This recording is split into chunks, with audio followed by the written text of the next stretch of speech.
आज आपण काहीही सुरू करण्याआधी एक छोटासा पण अत्यंत महत्त्वाचा चाचणी प्रयोग करूया. फक्त 30 सेकंदात तुम्हाला कळेल आता तुमच्या पायामध्ये रक्ताभिसरण म्हणजे ब्लड सर्क्युलेशन किती चांगलं आहे. कोणतंही उपकरण नाही, उठायची गरज नाही, फक्त स्वतःशी प्रामाणिक राहून उत्तर द्यायचं. आपली सुरुवात 5 गुणांपासून होते. मी 5 लक्षणं सांगेल. जे लक्षण तुमच्यावर लागू होतं त्यासाठी 1 गुण वजा करायचा. पहिलं, खोली उबदार असतानाही तुमचे पाय किंवा बोट थंड वाटतात का? जर हो तर 1 गुण कमी करा, कारण पाय थंड असणं म्हणजे रक्त पूर्णपणे बोटांपर्यंत पोहोचण्यात अडचण येत आहे. दुसरं, आपला एक साधा नॉर्मल दिवस संपल्यानंतर जास्त चाललेलो आपण नसलो तरी आपले पाय जड किंवा खूप थकलेले वाटतात. जर हो असं तुमचं उत्तर असेल तर 1 गुण वजा करा. हा जडपणा म्हणजे रक्त आणि द्रव पायाच्या खालच्या भागात साचत आहे, कारण वर परत जाण्याचा त्याचा वेग कमी झालेला आहे. तिसरं, संध्याकाळी टाचांभोवती सूज दिसते का? किंवा मोजे घालत असाल तर मोज्यांच्या खुणा खोल उमटतात का? सकाळपेक्षा संध्याकाळी चपला घट्ट वाटतात का? जर तुमचं उत्तर हो असेल तर अजून 1 गुण कमी करा. चौथं, रात्री पायांना गोळे किंवा क्रॅम्प्स येतात का? विशेषतः पोटऱ्यांमध्ये वेदनादायक आकडी येऊन जाग येते का? जर हो असं उत्तर असेल तर 1 गुण वजा, कारण स्नायूंना पुरेसा प्राणवायू म्हणजे ऑक्सिजन मिळत नाहीये आणि प्राणवायू हा रक्तातूनच उपलब्ध होत असतो. 5वं आहे, मागच्या काही वर्षात नसांवर तुमच्या जाळीसारख्या किंवा फुगलेल्या नसा दिसू लागल्या आहेत का? जर हो तर शेवटचा गुण वजा करा. आता तुमचा स्कोअर किती आहे तो कॅल्क्युलेट करा. जर 5 पैकी 5 गुण असतील तर अभिनंदन, म्हणजे एकही गुण तुम्ही वजा केलेला नाहीये. 5 गुण मिळाले तर तुमचं रक्ताभिसरण चांगलं आहे आणि पुढे तुम्ही ऍक्टिव्ह लाईफस्टाईल ठेवली, चालणं, पळणं किंवा व्यायाम पद्धती चालू ठेवली तर ते टिकून राहील. 3 किंवा 4 गुण असतील तर शरीर हे आधीच इशारे देत आहे की कृती सुरू करण्याची उत्तम वेळ आहे. आणि 2 किंवा त्यापेक्षा कमी गुण असतील तर निराश होऊ नका, उलट आनंद करा, कारण जितके कमी गुण तितकी सुधारणा अधिक स्पष्ट दिसेल. तुमचा स्कोअर जो आहे तो लक्षात ठेवा आणि 2 आठवडे आपण पुढे जे व्यायाम प्रकार बघणार आहोत ते नियमितपणे करा आणि मग पुन्हा ही चाचणी घ्या. आता आज आपण काय करणार आहोत तर बसल्या जागी करता येतील असे 3 सरळ सोपे व्यायाम जे तुमच्या पायाच्या स्नायूंना शक्तिशाली रक्ताचा पंप बनवतील. खुर्चीत, जेवणाच्या टेबलाजवळ किंवा टीव्ही पाहताना, आणि सगळ्याचा एकूण वेळ 10 मिनिटापेक्षा कमी.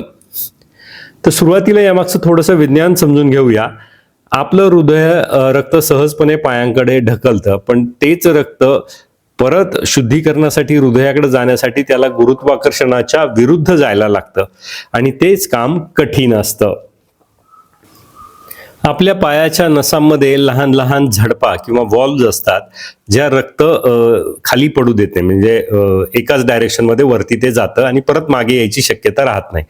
आणि वयानुसार या झडपा किंवा वॉल्व्ज हे कमकुवत होतात आणि मग रक्त खालच्या भागात म्हणजे पायाच्या खालच्या भागात साचू लागतं आणि त्यामुळंच सूज, जडपणा, नसा दिसणं अशी लक्षणं सुरू होतात. आणि महत्वाची गोष्ट म्हणजे स्नायू आकुंचन पावले की ते नसांवर दाब देतात आणि रक्त वर ढकलतात. पण आपण तासनतास एका जागी स्थिर शांत बसलेलो असलो की हा पंप देखील काम करणं थांबवतो किंवा त्याची कार्यक्षमता मंद होते. म्हणून पहिला व्यायाम आहे बसल्या जागी मार्च करणे. मार्च म्हणजे आपण जसं सैन्य मार्च करतं तसा. एखाद्या मजबूत खुर्चीत बसा, पाय जमिनीवर सपाट, पाठ सरळ. आता उजवा गुडघा थोडा वर उचला आणि खाली ठेवा, मग डावा उचला, जणू बसल्या जागी तुम्ही चालत आहात. पण 2 गोष्टी लक्षात ठेवा. पाय हलवू नका, स्नायू जाणून बुजून आकुंचित करा आणि पाय खाली हळू आवाज न करता ठेवा. गती त्याची स्थिर ठेवा. सेकंदाला 1 तुम्ही पाय उचला, एकूण असं 60 सेकंद. दुसरा व्यायाम आहे पाय सरळ करणे आणि पंजा ताणणे. आता उजवा पाय समोर सरळ करा, मग पंजा पुढे ताणा आणि पोटरी घट्ट झाल्याची जाणीव होईल. 2 सेकंद त्याच स्थितीत थांबा, मग पंजा स्वतःकडे ओढा आणि पाय हळू खाली ठेवा. असं हे तुम्ही दोन्ही पायांनी 10 वेळा करा. यामुळे मांडी आणि पोटरी दोन्हीचे स्नायू सक्रिय होतात आणि आपल्या पोटरीला दुसरं हृदय असं म्हणतात, कारण ती रक्त वर ढकलण्यात अत्यंत प्रभावी असते. आता तुमचा पाय एकदम सरळ होत नसेल तरी चालेल, तो तुम्ही जितका तुमच्या क्षमतेनुसार सरळ होईल तेवढा करा, पण पंजाची हालचाल मात्र इथे जी दाखवली आहे तशी नक्की करा. आता सर्वात महत्त्वाचा व्यायाम आपल्या पोटरीमधला जो पंप आहे त्याच्यासाठी. दोन्ही पाय जमिनीवर ठेवा, पंजे जमिनीवरच ठेवा आणि टाचा वर उचला. वरती पोटरी घट्ट आवळा, मग हळू खाली आणा. हे सलग 2 मिनिटं करा, जणू चालत आहात पण बसून. दररोजची तुम्ही याची योजना कशी करू शकता, तर जो मार्च म्हणजे पहिला एक्सरसाइज आहे तो 60 सेकंद, नंतर पाय सरळ करून पंजा ताणणे हे 10 वेळा प्रत्येक पायाने, पोटरीच्या पंपासाठी 2 मिनिटं म्हणजे एकूण 5 ते 6 मिनिटं. आणि हे विशेषतः दुपारनंतर किंवा संध्याकाळी करा, कारण जेव्हा पायात द्रव साचण्याची प्रक्रिया चालू होते. पण झोपण्याच्या अगोदर 1 तास करायचं नाही. आणि 3 अतिरिक्त आपण काय गोष्टी करू शकतो याच्यात. पहिलं म्हणजे पाण्याचं योग्य नियोजन. सकाळी आणि दुपारपर्यंत पुरेसं पाणी प्या, संध्याकाळी कमी करा. रक्त घट्ट होऊ नये यासाठी दिवसाच्या पहिल्या भागातलं पाणी हे महत्त्वाचं असतं. दुसरं, आहारात तुम्ही बीट सारख्या भाज्यांचा समावेश करा. त्या रक्तवाहिन्या काय म्हणता येईल त्याला ॲक्टिव्ह ठेवण्यात आणि विस्तृत ठेवण्यात मदत करतात. आणि एक वाईट सवय टाळा, बसताना पायावर पाय ठेवणं, ज्यामुळे गुडघ्यामागच्या मुख्य नसांवर दाब येतो. तिसरा आहे 20-20चा नियम, म्हणजे दर 20 मिनिटांनी 20 सेकंद पाय हलवा. फक्त 20 सेकंदात आपला रक्तप्रवाह पुन्हा सुधारतो. म्हणजे तुम्ही 2 तास 3 तास एखादा कार्यक्रम बघताय टीव्हीवरचा, तर आवर्जून तुम्ही अलार्म क्लॉक लावा किंवा मोबाईलचा टायमर लावा. 20 मिनिटं झाले की 20 सेकंद पाय हलवायचे. कारण सलग एकाच परिस्थितीत स्थिर अवस्थेत पाय असतील तर मग रक्ताभिसरणाची प्रक्रिया मंद होऊ शकते. आता शेवटी सुरुवातीला जे गुण आपण लिहून ठेवले होते तो निकाल नाही, ती फक्त सुरुवात आहे. म्हणजे आपल्याला कळलं की आपला स्टेटस काय आहे, आपण कुठे आहोत रक्ताभिसरणाच्या त्या रँकिंगमध्ये.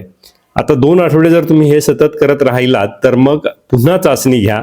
आता तुमच्या लक्षात येईल की तुमचे पाय उबदार झालेत, सूज कमी झाली आहे, रात्रीचे क्रॅम्प्स येणं किंवा गोळे येणं कमी झालंय आणि प्रत्येक वाढलेला गुण तुमच्या शरीराची सकारात्मक प्रतिक्रिया दाखवेल.